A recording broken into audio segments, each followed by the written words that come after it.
developed in practice-based arts research would help me capture the process of editorial scholarship, but also enhance our critical understanding of literary composition as an artistic practice. So it's sort of challenging that boundary between the literary art and the visual arts, for instance, or the performative arts. And also in the process, facilitate new modes of engaging with literary archives and then thinking about outreach. So that's the questions that guide me in my research, but somehow it refuses to take shape. In part, it has to do with COVID, because of course, COVID has put an end to all archival visits. Instead, it's me stuck at home, engaging with archival materials through a screen. And now that the screen is our interface with the world, I have been thinking about embodiment even more, and how books and manuscripts also allow a kind of virtual interface with the bodily experience, the physical embodied nature of the distant past. In this case, Shelley, who died 200 years ago. Or next year, it will be 200 years ago. So in what follows, I will give you some contemporary references to Shelley's physical engagement with Calderon's play as a book, as well as Mary Shelley's work on this text. And then we'll do an exercise with some of these materials where I show them sort of images of that through the interface of our screens, unfortunately. So Pedro Calderón de la Barca's El Mágico Prodigioso first appeared in print in a collection of plays in 1663. This was in Calderon's lifetime, though it is unlikely that he was involved in the publication. After Calderon's death, his friend Vera Tassis revised the text of the play for his edition. And here's an image of the book. So Tassis attempted to correct and improve the first published text. And his improvements were actually quite significant changes to the text. So he would add new words, he would add new lines, he would rephrase lines, and he would add stage directions. And sometimes he would change the sense because to sort of change the meaning to what he thought was more logical. As a result, there's a significant difference between this text, the text in the edition you see on the screen now, and the first published edition. Now, in Shelley's lifetime, there were only these two texts available, and that's why we can know, because of those differences, that Shelley used Tassis's text.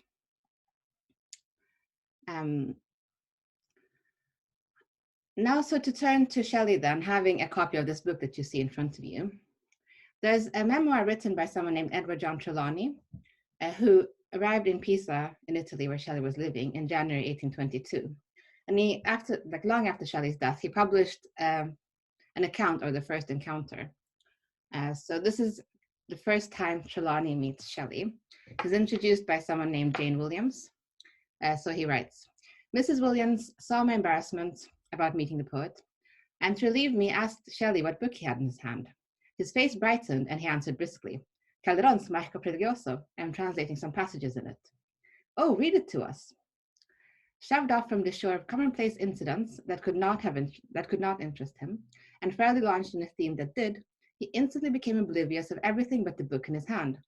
The masterly manner in which he analyzed the genius of the author, his lucid interpretation of the story, and the ease with which he translated into our language the most subtle and imaginative passages of the Spanish poet were marvelous, as was his command of the two languages.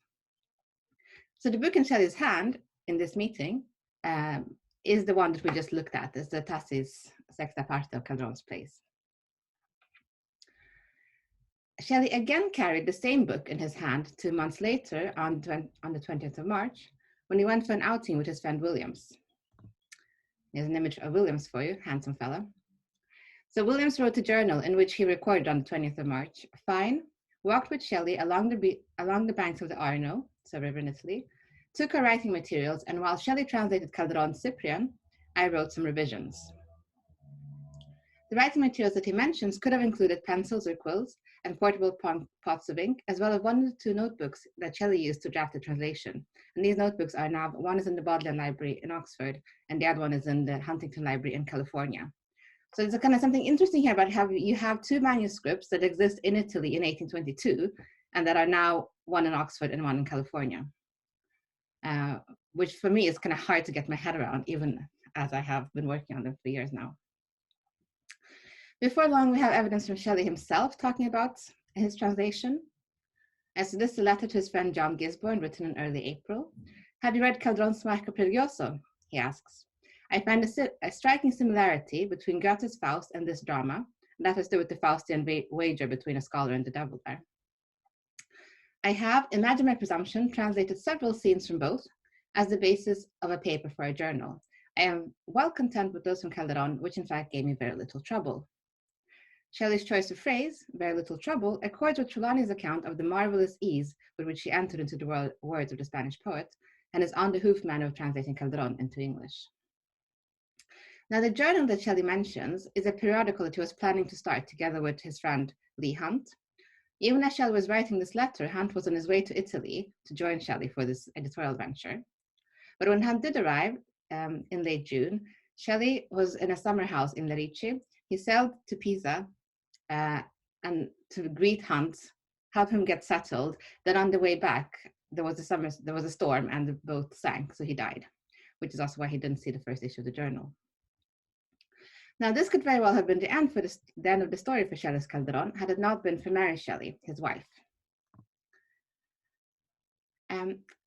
So when he died, she was intensely shocked and intense grief, and she started a journal where she writes about her grief and her mourning process, and it's a really harrowing read.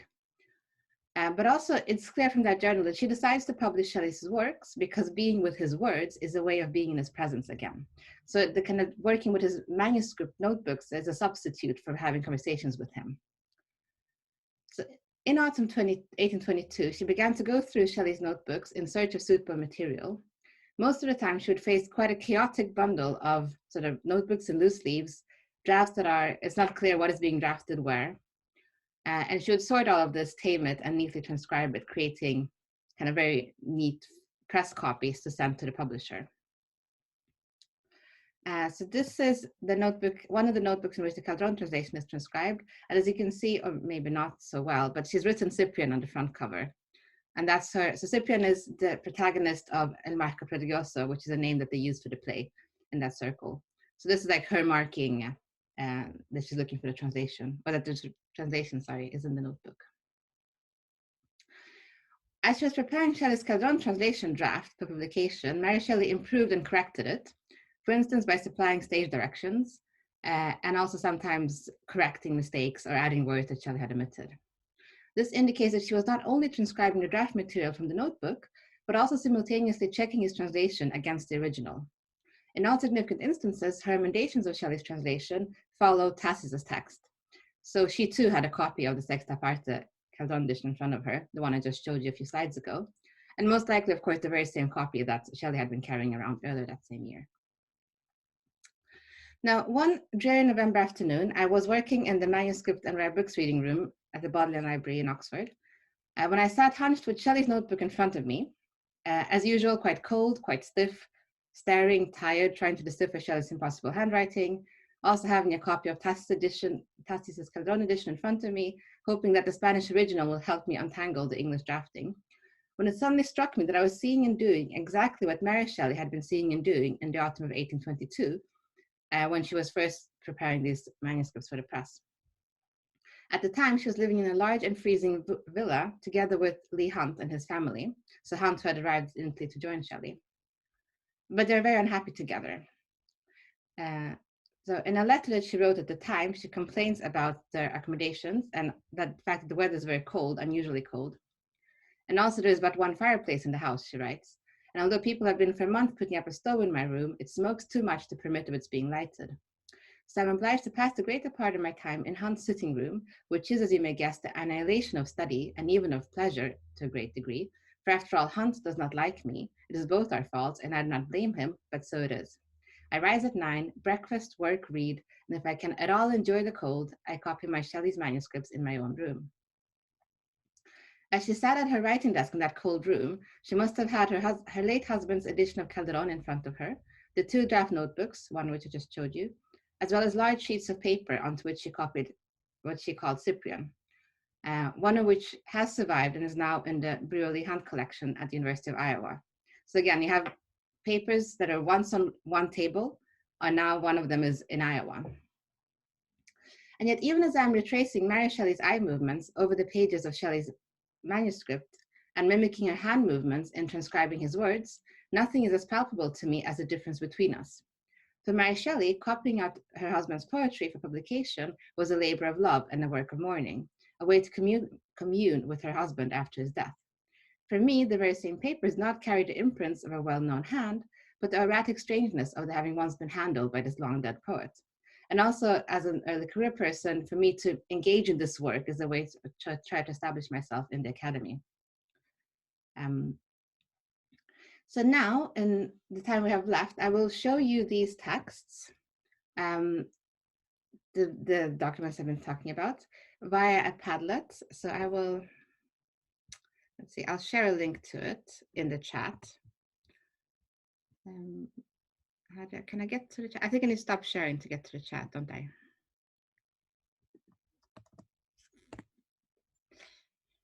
Here we go.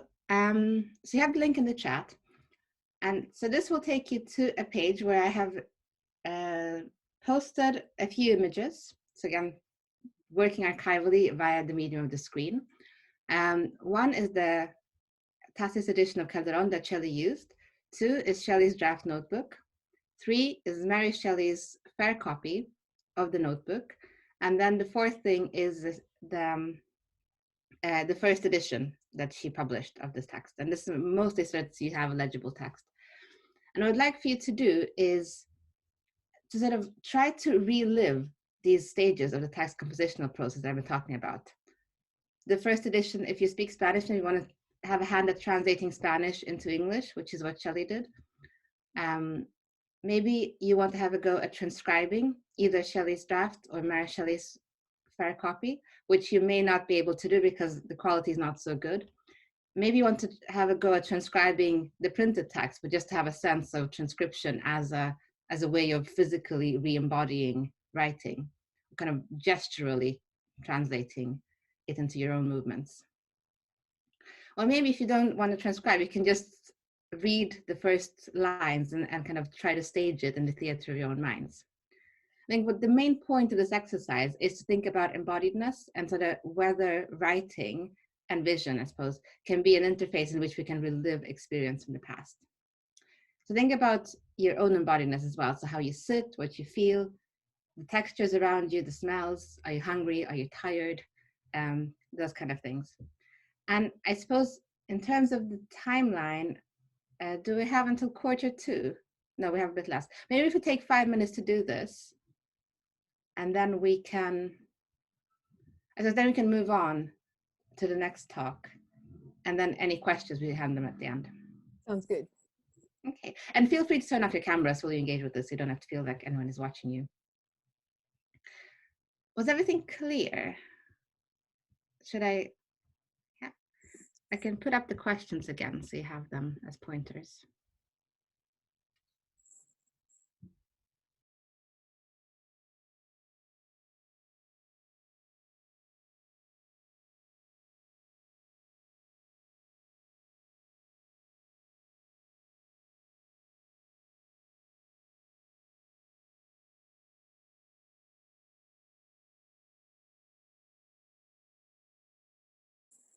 This is so absorbing and interesting. Do you mind if we move on to if we stop people now, just so we have time for discussion? Because I know Sarah's asked something already, and it would be good. I think people want to hear a bit more about about your kind of experiment.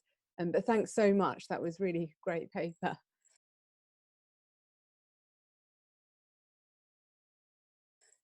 So we'll move on now to Francesca Lewis's paper.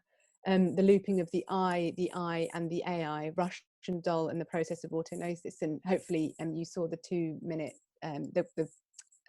trailer on YouTube. So Francesca's a doctoral candidate in women's studies at the University of York. Following her BA in English literature and creative writing, she studied for an MA in interdisciplinary psychology at Leeds Beckett University, where her dissertation on borderline subjectivity received the highest grade ever awarded on the programme. Her current research builds on that work, exploring counter-diagnostic meaning through queer/feminist creative and diffractive methods. Her research interests include subjectivity, epistemologies, cripistemologies, madness, trauma, and self-definition/diagnosis. So over to you, Francesca. Hello, thank you, Natasha. So I'm going to share my screen. So I'll just figure that out first. Okay.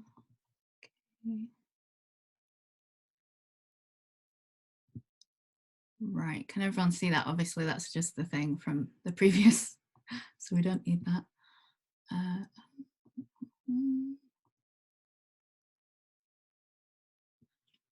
Okay, so firstly I will just give a tiny bit of backstory. So as we all know, this conference has been planned for a long time. And originally I proposed to make a short film, and that was going to focus on one of the texts that I work on in my research, or one of the writers that I focus on, which is Clarice Lispector, who is Brazilian. But then COVID intervened, and a short film started to feel slightly overambitious, both for the thesis in general and for this conference. So I've tried to do something a bit different, but I shifted focus in what I was going to talk about. So instead of, as you can see, instead of Lispector, we now have Russian Doll, the Netflix series. So the kind of modern languages element of this kind of went out of the window. But I think the creative side of it, I'm sure that you'll all see that a lot of what I'm touching on here is kind of relevant to what we've talked about today. So now I shall launch into my paper.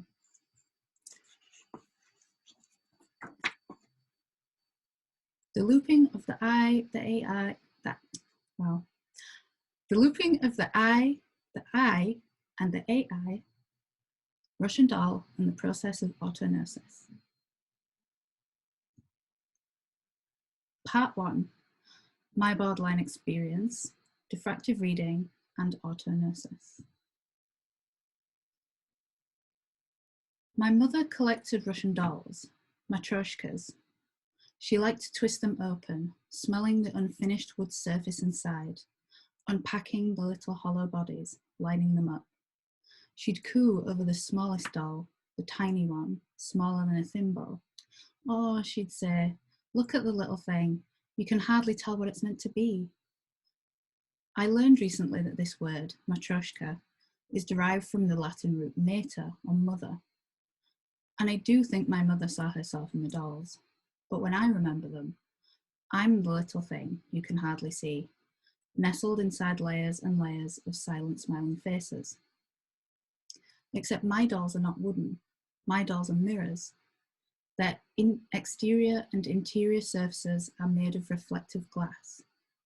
To look at me is to look into me, and also to look into yourself. When you look at me, all you see is reflected eyes. You can't see the inner surfaces, sealed up in the dark. But if you could see them, you would see mirrors nestled coolly against mirrors, mirrors reflecting mirrors, and so you would think you would see nothing. The process of this research has been a looping endeavour of difference and repetition. I began with borderline experience, what is known clinically as borderline personality disorder, my experience. I considered the cultural and therapeutic stigmas attached to being borderline and their roots in the DSM's pathologization of instability, ambiguity, and fragmentation. I recognized a need for a different way of looking at the borderline. Mirrors became important, as did eyes and eyes. I was looking at the borderline as the borderline, a mirror reflecting a mirror, infinite space, infinite selves. I explored the different intensities and expressions of madness and the binary and gendered ways these are categorized in the psychoanalytic literature and the DSM. I noticed how much of what defines BPD is its indefinability, the way it blurs distinctions between intellect and affect, self and other, here and not here. I also noticed that writing on BPD had slowly become less and less interested in borderline states, in the madness of being borderline, instead becoming more and more interested in borderline behavior, the many deviations from social norms that the DSM pathologizes. Borderline states are what philosopher of psychiatry Matthew Ratcliffe calls existential feelings, orientations made up of a complex web of bodily feeling, affect, mood, perception, and experience. I am interested in the borderline existential feeling of connection and disconnection, unreality, and non-self. You may know these by their clinical terms: blurred ego boundaries, dissociation, derealization, and depersonalization. Borderline experience, though pathologized as BPD, is more than this clinical label. Borderline experience resists definition, and attempts to define it have often placed this indefinability at the center of the definition. The very term borderline was used to describe patients who did not fit into pre-existing categories of neurosis and psychosis. I am pushing this research beyond these limiting visions, looking at the borderline as a queering of boundaries, as a space of saturation and abundance, a nothingness that is everythingness, in constant flux. This is the borderline experience I speak of now. I am not trying to define the borderline, but to map borderland. A map can never be definitive. It is a record of a traversal of territory. It is open and incomplete. It invites exploration. Looking at the borderline as the borderline, I am not only mapping a way of being in the world, but a way of knowing the world. The borderline as map and as map maker. I myself, the borderline researcher, am the first of these topographers. Engaging with my texts has helped me to recognize epistemological modes that are available through borderline experience. Each text allows me to enter the map as a different kind of map maker. As the diagnostician with Russian doll, seeking to know the borderline, as the philosopher with Percy, seeking to understand the borderline, and as the mystic with the spectre, seeking, paraphrasing Johanna Hedver, an account of unknowing. Borderline experience is slippery, liminal, and perhaps even unknowable. Karen Barad's diffractive reading approach, which draws from her background in quantum physics, allows me to look at, with, through, and as the borderline simultaneously, moving through the different spaces that my texts illuminate. This manner of approach makes once pathologized ways of knowing and being not only acceptable, not only meaningful, but essential for an ethical feminist politics. I work with these texts creatively and affectively. I have created an archive of borderline feeling after affect theorist Anne Svetkovich, choosing to focus on texts that feel borderline to me. Working with the texts has involved writing poetry, creative nonfiction, and reflexive fragments. All became methods of autography, of writing selves. As the work has gone on, the creative has become more and more entangled with the analytic. This is one of the key themes that has emerged through the diffractive reading and writing practices of the research: the entanglement of affect and intellect, the unity of opposites, like binary code. I work in the spirit of counter-diagnosis. Margaret Price uses this term to describe an approach to one's own madness that queers diagnosis, resisting the urge to explain mad experience. The term's prefix counter does important political work to fight back against the violence done by diagnosis. I retain the radical political commitment, but now I work with another term, one of my own, autognosis.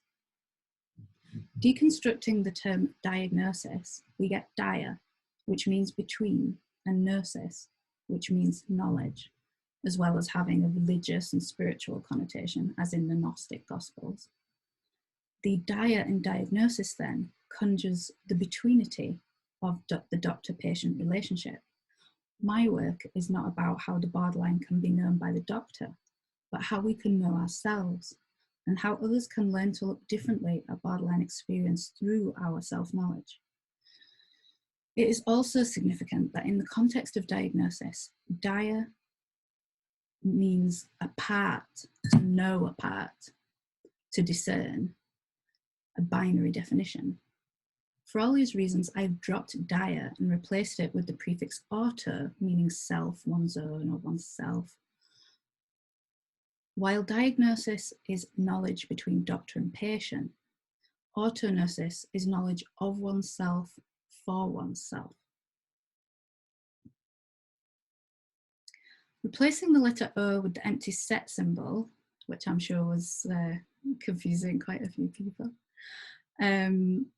makes central the fact that self and knowledge, as well as self-knowledge, are always and endlessly empty spaces which will never be filled. In mathematics, the empty set symbol, the empty set is a variable that is not nothing and not something. It is an empty box, a void that may or may not contain something, an indeterminate space of possibility. Autognosis works to build selves and knowledges beyond the DSM, even as it remains committed to the ineffable unknowability of these. It is a rejection of a unified self, any kind of unified truth, and the trap of defining oneself purely to become legible. Part 2, Russian doll, looping code, and Nadia as diagnostician. Of my 3 map makers, Nadia Volvakov, protagonist of the Netflix series Russian Doll, is my way of exploring the borderline as diagnostician. The show itself is already a map, a record of Nadia's subjective experience. She begins as a closed system. Sorry, I've lost my place. I'm getting distracted by this. She begins as a closed system, a looping self, repeating the same experiences over and over. She is like an Ouroboros, a snake eating its own tail, the symbol of infinite repetition and self-defeat. But Nadia is a programmer who designs video games, and so she knows that this kind of looping repetition, as with my own research, is what leads to progress, knowledge, new ideas. In order to go forward, we must go back. And so Nadia proceeds in this way, looping, running tests, until she finds the bugs in the system, until she can fix what is wrong, the broken code. However, what Nadia learns as her story unfolds is that a closed system will always struggle to find this new knowledge.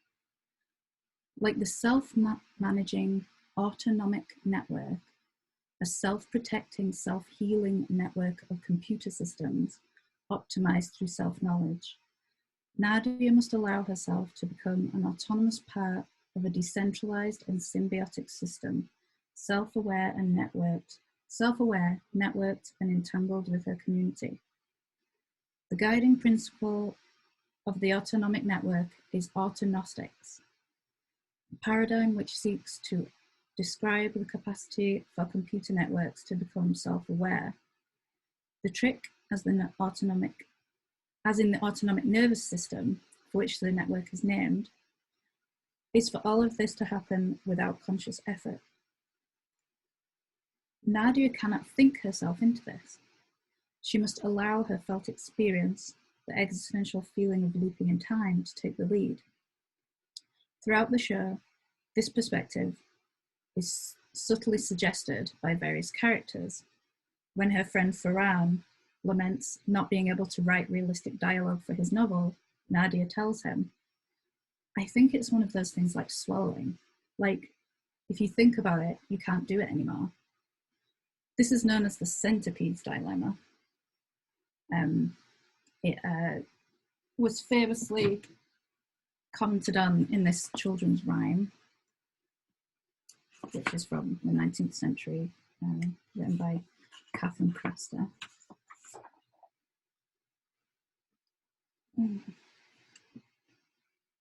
I have hay fever, by the way, so my eyes are going crazy because I'm trying to read.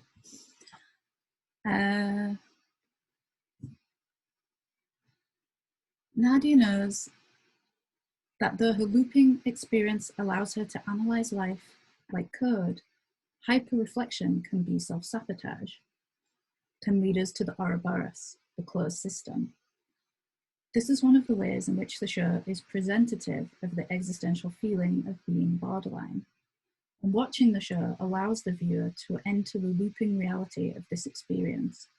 Understanding Nadia's experience requires us to see it not as a linear progression of events, but as a folding and unfolding, localized around and perhaps even contained within Nadia, self as space, as container of multiplicities. There is a hauntological quality to Nadia's experience, as it depends quite heavily upon an effective relationship with the past that never happened. The Derridian concept of hauntology, the always already absent present, is useful for thinking about borderline experience. For the borderline, as for Nadia, the present lover is always already absent. The trauma of the past is held in the actions of the present. The self is somehow here and not, existing while preoccupied with recurring fears of non-existence. Watching Russian Doll, the viewer enters a phenomenological reality where time and selfhood are experienced differently. Part 3. Mirrors, eyes, and entangled agencies. The pupil, the black void at the center of the eye, is named so from the Latin pupilla, meaning little girl doll. This is because one sees oneself reflected in the eye of the other.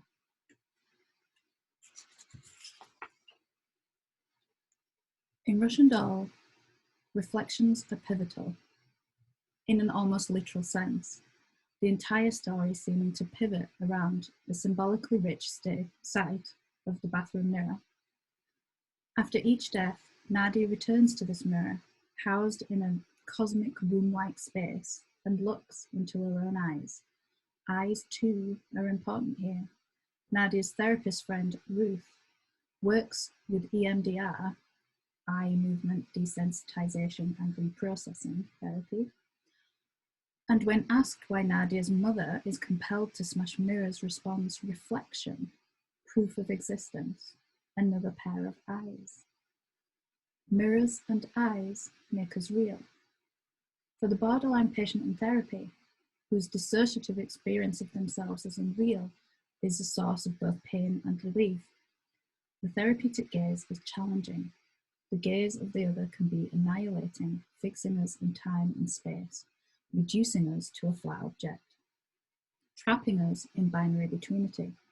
According to Ruth, the therapist's mirror-like role is essential. Without them, she says, we have very unreliable narrators of our own stories. A potentially heartwarming statement, but depending on what kind of mirror we're dealing with here, it could be dangerous. Is the therapist a binary reflective mirror, claiming to produce an accurate tracing, a definitive representation of our experience? Or is she a diffractive mirror, co-creating a map for us both to explore? In Russian Doll, Nadia finds a way to enter into this mirror space, to be with others, without becoming stuck in the closed system of reflection, doomed to repeat itself. As she becomes entangled and embedded in her world, networked with her community, the mirror becomes not only reflective, but diffractive. This diffractive mirror experience, conjuring the Autognostic network, is an example of what Barad calls intra-action, the mutual constitution of entangled agencies. It is only when Nadia begins to interact, to let herself collide, overlap, and intertwine with others, that she finds a kind of peace. Creative, analytical, intellectual, and affective, entangled within and without. This is my vision for the borderline as diagnostician and their approach to autognosis. And I have, for anyone that cares to see, I have the copious references here. Thank you so much, Francesca. That was an amazing paper. Loads to think about there. I've had some comments coming through, so I'll while I address some comments to Mathelinda, you can think about some comments or questions for Francesca. And I think in terms of embodiment and place, there are these connections between the papers as well that we could maybe bring out. So Sarah was asking about, Sarah, do you want to ask yourself actually? Or comment yourself on the experiment? Well, yes, I really enjoyed the experiment. It was really intriguing, particularly it is really, really cold in my house at the moment because it wasn't heated for months because I was away. But I was just wondering what you anticipated to get out of that experiment, so to speak. Were you looking for kind of historical authenticity because you also kind of used the word to relive something? Or was it more about kind of, in German, there's this term called Schreibszene. I'm not really sure how to translate it. Maybe it's a writing situation, you know, where the desk, the pencil, and everything is analyzed to understand how authorship is emerging, so to speak. Or what was it that you were aiming for? I think it's mostly a sense of what we usually leave out. So the things that don't matter when you work in an archive, and the things you're not supposed to do is identify with the authors. So I think I'm interested in the fact that all reading is embodied. We're always, like, we use our bodies in order to interact with the world. But there's a sense in which a lot of academic work, we pretend as if it's all mind. So I suppose that is what I'm primarily interested in. But I think there's also something, I mean, for me, it was a very visceral sense of like, wow, I'm doing what Mary Shelley was doing. And then thinking about like why that is not the case, I suppose, like why I'm not Mary Shelley, even though we might be doing very similar things. And it's just like to think about that aspect of the work. I don't know if I can conclude anything about, I mean, I know it's problematic to identify in the way that I invited us to do today. Yeah, but sorry if I continue commenting on this one, but I think this is really, really important, because I think doing research, you kind of need to have more or less an obsession for what your research is all about. So you've got the subjective approach is integral or essential to it, but academic research papers often just neglect this obsession, and that more or less the research subject or theme is happening to you and you're not happening to it, but it's like one unit. So I think it's just making aware of this, I don't know, knowledge or excluded aspects of research is already important. Thank you. I think also what Francesca was saying, actually, that sense of questioning the boundary between, well, oneself and one's intellectual interest almost. So there's a sense in which one can try to, yeah, I think you mentioned queering the border or queering the boundary. And I think that was a really interesting way of putting it. Sorry, I'll be quiet. Before the sort of pathologization of ideas of obsession, it's got such an interesting etymology and history of usage of like sitting opposite, or and then to be haunted by something. I think, yeah, that sort of idea of obsession and sitting in the archive and sitting opposite someone's handwriting is really interesting. Jennifer, actually, maybe there's that connection there with Francesca, so maybe I'll direct a question to Francesca before we move on to the other comments.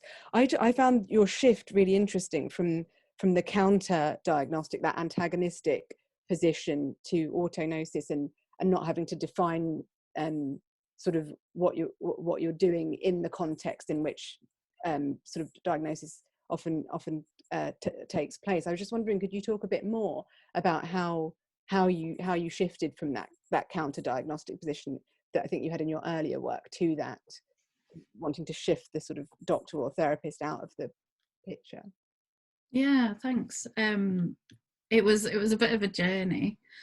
So at first, I knew that I wanted to work on this particular experience, but it's usually so attached to the diagnosis to an extent that we don't differentiate between the experience and the diagnosis, which sent me down a whole rabbit hole thinking about if self-definition through medicalized systems is as helpful, or at least as meaningful as a lot of us tend to think it is. So yeah, at first when I found Margaret Price, I was like, oh, this is great, because this is pushing back against those DSM definitions. And she does also use the idea of queering the diagnosis. But even then I was like, why does this all have to pivot around the doctor, what the doctor says? Like, I can only know myself in this mediated way, like through them. And of course we are all entangled. We do only know ourselves through our embeddedness in the world. But I didn't like the idea of this, the binary, you know, when you're entangled, it's not just you and one other. So yeah, I'm not sure, I think I can never remember the chicken and the egg of how I came up with the term, but I did find it really fascinating when I found out that it was a whole field in technology, like in computer programming. So the Autognostics is one of the factors in the autonomic network, which is a network that is essentially trying to do in AI the thing that I'm trying to do for the borderline. Well, thank you. Yeah, that's I didn't realize, I didn't quite capture that it was a term that you're taking from the computer program. That's really really interesting. There's a comment here from Barbara. I don't know if you want to expand yourself, but sort of talking about just connecting back to Mathelinda's the experiment feeling like code breaking. So I suppose we've got this connection there with possible kind of technology and computing and working out unfamiliar characters from the co-text, what I think is really really interesting. And then this idea of the observer and the observed that Sarah's commenting on. And then yeah, back to you, Francesca. Jennifer points out, and actually it made me think of this as well, Gloria Anseldua's Borderlands, sort of Chicana writing as well, and sort of the sense of fragmentation and wholeness. I guess that you get. Jennifer, do you want to say a bit more about that connection? Or hi, yeah, no, I was desperately trying to think of the actual quote that was in my head, and it won't come at the moment. But yes, that idea of living kind of not quite a fragmented life, but a duplicate life, and having your identity mediated through either a very kind of white American viewpoint or a different viewpoint, a Mexican viewpoint, and you can't find your identity between the two. So you have this kind of shadow identity in the middle, but there's nothing wrong with that is in itself a strength. So I'll try and find the particular quote that I was thinking of from, it's one of her most famous ones, and I'll pop it in the chat when I find it. Yeah, I'm terrible at remembering quotes as well, but her work is one of the sort of inspirations as well for me, and I do kind of work with some of her ideas. Particularly, I found it very useful in helping me move from the fact that she's working on something very concrete, real borders, physical borders that exist in the world, but at the same time she's interested in the multiple and fluid meanings that could have, in the sense of she talks about queer identity and things like that, and much more abstract ideas of a border. And in the same way, I'm talking about something that might be diagnosed in a certain context, but it is bigger, both bigger than a diagnosis, but also bigger than just purely the kind of experience that I'm describing. There's non-binary identity and a lot of different things that have a lot of the same factors to them as what I'm describing. thank you. I just, whenever I think of Anseldu, I always think of that bit about homophobia and her student thinking that homophobia meant fear of going home. That's always comes to me. There are lots of amazing bits in that text. Barbara, do you want to say something about this idea of the intimacy of working with data at home? Yeah, hi, Mathelinda. So I really enjoyed both talks. Sorry, I don't have camera on. I'm starting to flag a wee bit. But yeah, I'm really interested in this whole idea of embodiment and, you know, our artifacts, our things. I mean, personally, I really like to get hold, to print things out and to hold them and to have that physicality. But I totally can resonate with being hunched over and reading. But yeah, I definitely feel as if I'm in this sort of third space. I'm a PhD student, but I'm not in a university. I'm at home, where I'm also a mum and a carer. So my identity has got a bit confused in the last year.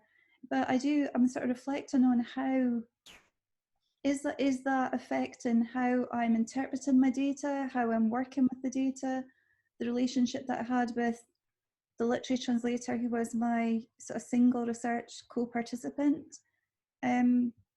So yeah, I don't know if it's a question, more just a sort of reflection, and but yeah, just to say that really resonated with me, and the whole intimacy with the data and the difference of, because basically I conducted research from my living room and at times from my bed. So thanks, Barbara. Do you want to respond, Mathelinda, to? Yes, just quick. Then actually what Tommy Carson was saying earlier, the first talk today, about how the notion of research is fairly recent. And thinking about something like, I mean, working with the Romantics, is like, of course, they don't have these divisions. So you're saying, Barbara, about how at home you're a mom, but you're also a PhD researcher and you have like all these other roles, but we have spatially separated them. So you go into campus and you're the academic. You go to the library, you're the researcher, you go home and you're the mom. And now it's like all of that is in one space. And I think that's one of the real challenges of COVID. So that was just my first thought hearing you speak. It makes me think of the sort of Virginia Woolf room of one's own. There's a kind of pushback against that. There's this amazing book called The Fire Now, Anti-Racist Scholarship in Times of Explicit Racial Violence. And they talk about how like conventional scholarly forms can be very exclusive, because if you don't have the time and space to create, either because of like political organizing or caring responsibilities and kids and stuff, then you might not be able to sort of sit in the room of your own and create thought in the linear kind of way that might be required. And if more and more people sort of publish email exchanges and kind of dialogue and like these different forms, and kind of value the knowledges that are produced like in the kind of throes of daily life. And Sarah Ahmed talks about that as well, right? That theory shouldn't be abstraction from the world, but a deep embeddedness in it. And Thomas said something earlier that resonated with that. And just kind of thinking that you know, that's such valuable knowledge. And actually by not considering that sort of scholarly, we're just excluding so many kinds of knowledges and therefore so many people, and so who find themselves in the situations, you know, that you're describing, Barbara, even aside from COVID throwing us throwing these worlds into collision. Yeah, Barbara, I'll pop that in there. Sarah, do you want to talk while I type that? Oh, unless there's someone else with the question, I don't want to. It doesn't look like it.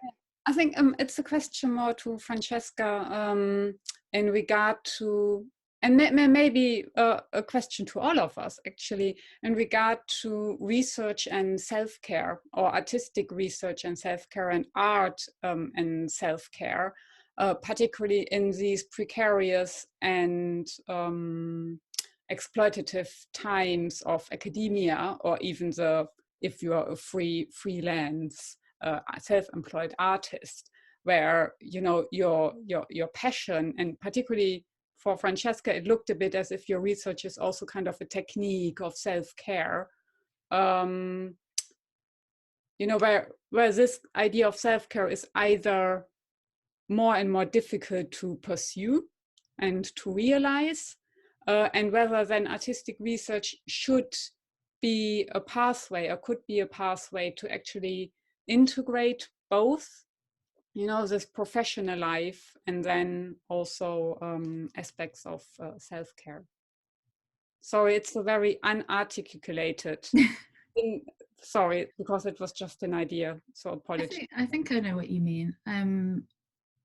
So I think I've definitely found that I couldn't have done this research originally because, as you may have picked up on from my background, I started in literature, jumped over the fence into psychology. It was a master, it was an MA, it wasn't like a sciencey, it was very humanities-y, but it was still psychology. And then I, for a while, contemplated staying kind of, you know, in that realm, being an interdisciplinary person anyway, but I ended up doing my work in women's studies and ended up gravitating much more towards a creative, literary, textual based thing.